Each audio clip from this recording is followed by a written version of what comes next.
Some revisions of what we have done so far in quantum field theory.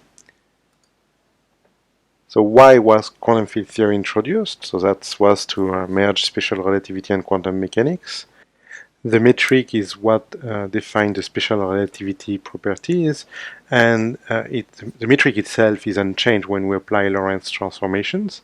So we saw that there are boosts, rotation, and parity flips as well as part of the Lorentz transformation.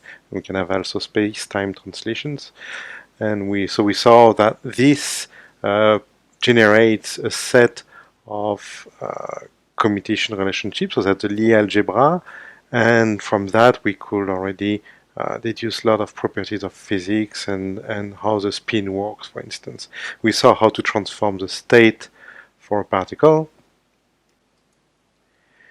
Then we argued that with causality introduced in the theory, we could explain the connection between spin and statistics, so why half-integer spins behave as fermions and why integer spin behaves as bosons, and that's translated into their commutation and anti-commutation relationships.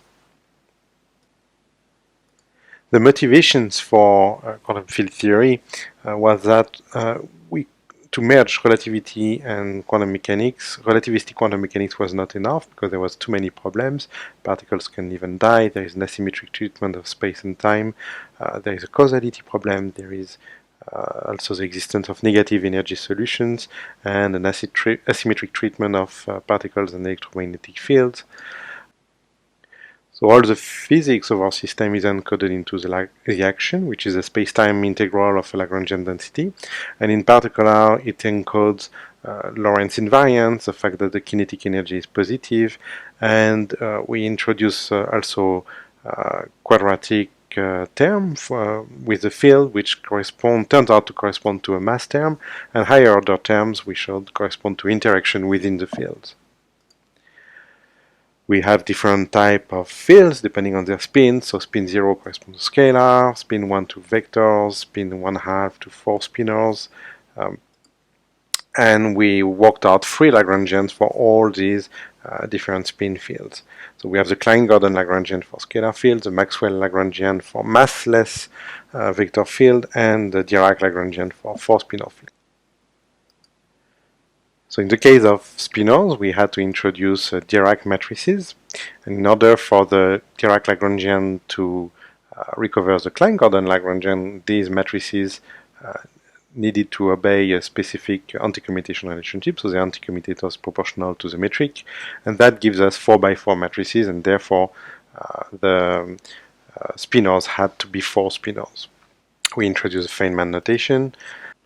We then quantized our field theories using many-path formulation, and so we did that for scalar field, vector field, spinor fields, and we perturbed the field using sources. So the sources we choose depend on the field itself, so it can be scalar sources or vector objects or spinor objects, and they are here to perturb the field by breaking symmetries, for instance, and we see how the system reacts to these symmetries, and that tells us some that help us to probe the physics encoded into the Lagrangian.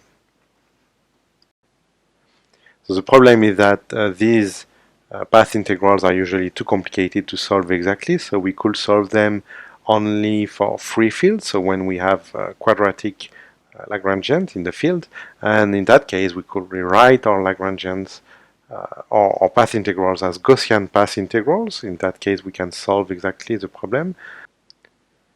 So we solved these Gaussian path integrals and obtained a reduced action which involves the propagators, and we wrote the propagators in both space-time coordinates and in momentum coordinates.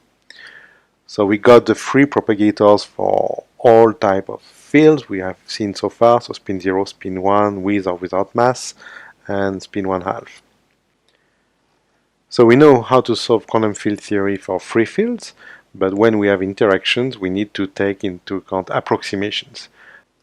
So one approximation is to take the classical limit, that's when the action is much greater compared to h bar, and in that case we end up with a stationary action principle, which leads to the Euler-Lagrange equation. So we wrote the Euler-Lagrange equation for fields, scalar fields, vector fields, etc. And we saw that we have one Euler-Lagrange equation per field, and we have to consider that we have two fields when the field is a complex field, so when it has a real and an imaginary part, or equivalently phi and phi star. So that leads in this case to two Euler-Lagrange equations. So we looked at different cases, a Klein-Gordon equation, which is a classical field equation of motion for scalar fields. We did that also for massive vector field, for massless vector field, in which case we can get two of Maxwell's equations. And also we got the Dirac equation in the case of spinors. And we also wrote these equations in momentum space. Another approximation we also saw is to get the non-relativistic limit, in which case we factorize out the fast frequency coming from the mass term, which is a higher energy than any other energy term in the Lagrangian when we are in non-relativistic. We also introduced effective field theory. This is an approximation which can be used when we have different fields, and one of the fields, in particular the mediator of the interaction, if it is much heavier than the typical energy scale we are interested in, so if we are interested in low energy, we can integrate out the degrees of freedom associated to the heavy field. And we end up with an effective Lagrangian which has only one field in it, and that's how, for instance, how we got an example of the phi-4 theory as an effective field theory. We saw how Noether's theorem is expressed in the framework of field theory. So that tells us that the symmetry is associated to conserved current and charges. So that's for transformations which are continuous. And to get Noether's theorem to demonstrate it, we apply it for infinitesimal transformations. And we identify a symmetry of the Lagrangian. So that's when the transformation only change the Lagrangian up to a total derivative of a function of spacetime. Then Noether's theorem gives us the expression for the conserved current and the associated conserved charge, which is the object which is constant in time, and that's obtained from the space integral of the time-like component of the current. So we looked at different examples: global gauge transformation, local gauge transformation, space-time translation, chiral symmetry, etc. We also saw that Noether's theorem for classical field theory can explain the origin of antiparticles as negative frequency solutions with the same mass and the same energy, but the other charges being opposite. We then looked at another approximation to quantum field theory with interaction, and that's when the interaction itself is perturbative, so it's small. The coupling constant associated to the interaction are small compared to 1, and in that case we can use perturbation theory, and that leads to the Feynman rules and the Feynman diagram. So we have a set of rules which we can apply systematically in order to describe some basic fundamental process like particle collisions, particle decay, etc. So here is an example of how it works for a collision of two electrons, and that applying the Feynman rules leads us to an amplitude for this process. And this amplitude allows us to calculate objects which can be measured experimentally, like cross-sections for a collision, or decay width for a decay process. We had to introduce some relations between spinors in order to compute these cross-sections, and also some traces properties of gamma matrices.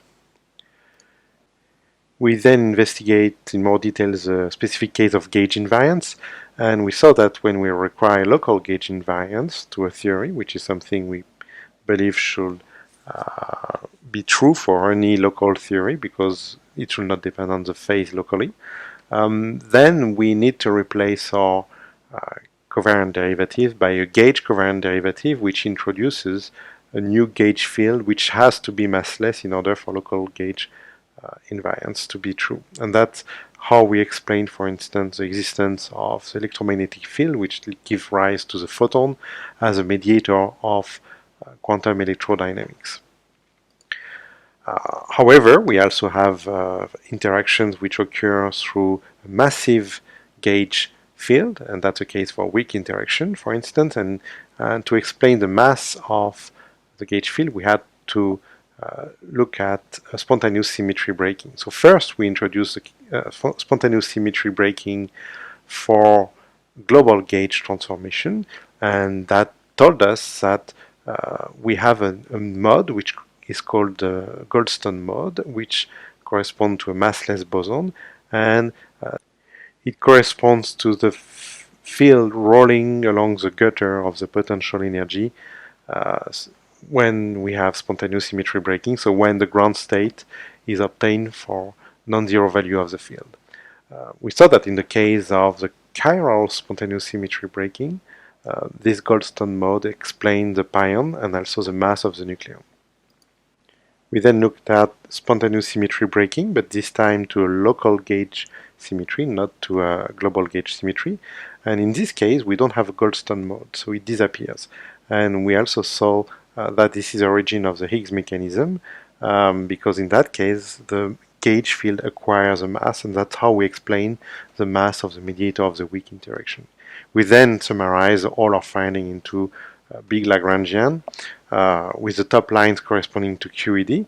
That's when there is no mass for the mediator of the interaction. However, when we have mass, we need the Higgs mechanism, and that leads to an additional term corresponding to a scalar field with a spontaneous symmetry breaking of local gauge invariance.